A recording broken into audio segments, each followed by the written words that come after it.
नमस्कार प्यारे विद्यार्थियों, आज हम इस वीडियो में बात करेंगे कक्षा 4 और 5 की हिंदी की कार्यपुस्तिका के आकलन 9 और 10 का हल देखेंगे। सबसे पहले बात करते हैं आकलन 9 की। आकलन 9 का पहला प्रश्न है कि नीचे लिखी कविता को पढ़िए और प्रश्नों के उत्तर दीजिए। यानी नीचे ये कविता लिखी गई है, इनसे प्रश्नों के उत्तर देना है।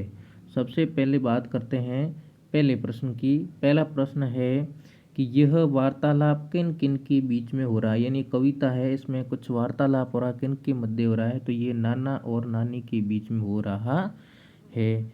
दूसरा प्रश्न है कि नाना जी पाना चाहते हैं। नाना जी क्या पाना चाहते हैं, तो घोड़ा बनना चाहते हैं या घोड़ा पाना चाहते हैं। तीसरा है कि नानी किस पर बैठकर नाना से ऊंची होना चाहती है। हाथी पर बैठकर नाना से ऊंची होना चाहती है। चौथा प्रश्न है कि नानी क्या पाना चाहती है, तो हाथी पाना चाहती है। पांचवा प्रश्न है कि नानी जी ने नाना जी को क्या जवाब दिया। नानी जी ने कहा कि उसके पास हाथी हो तो वह उनसे ऊंची हो जाएगी। छठा प्रश्न है कि आप किस पर सवार होना चाहोगे और क्यों। तो हम घोड़ा पर सवार होना चाहिए, क्योंकि घोड़े की सवारी करना मुझे अच्छा लगता है।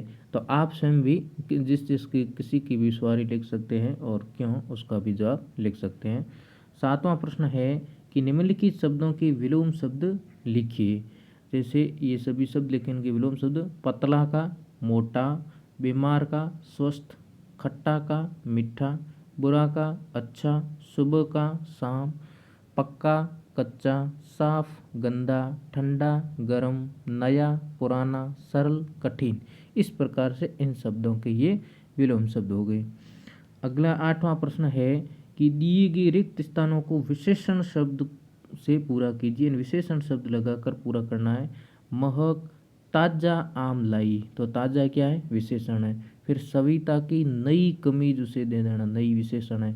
मदन ठंडा पानी पीना चाहता, तो ठंडा विशेषण है। उसके बाद में तारा ने गरम खाना खाया, तो गरम क्या है, गरम खाना बनाया, तो गरम विशेषण है। नवा प्रश्न है कि आप किस किस जानवर की सवारी की है। आपने किस किस जानवर की सवारी की है, तो ऊंट घोड़ा और भी अगर आपने किए तो आप यहाँ पर लिख सकते हैं। अगला है आकलन 10।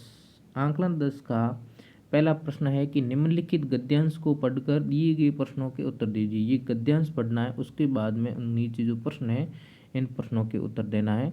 तो हम बात करते हैं पहले प्रश्न की। पहला प्रश्न है कि इस गद्यांश में जिन दो पक्षियों के नाम है वह है। दो पक्षियों के नाम आए, एक है कौवा और एक है हंस। पेड़ के नीचे सो रहा था। पेड़ के नीचे कौन सो रहा था, मुसाफिर चलने वाला सो रहा था। हंस ने पंख फैलाई छाया करने के लिए। हंस ने पंख क्यों फैलाए थे, छाया करने के लिए फैलाए थे। अगला चौथा प्रश्न है कि हंस का स्वभाव कैसा था। हंस का स्वभाव कैसा था। हंस का स्वभाव बहुत ही सज्जन था, बहुत ही सज्जन अच्छा था। प्रश्न 5 है कि आप हंस व कोई में से किससे दोस्ती करना चाहोगे और क्यों। मैं हंस से दोस्ती करना चाहूँगा क्योंकि उसका व्यवहार बहुत अच्छा था। हंस का व्यवहार अच्छा था। छठा प्रश्न है कि गद्यांश को पढ़कर कोई 3 प्रश्न बनाइए।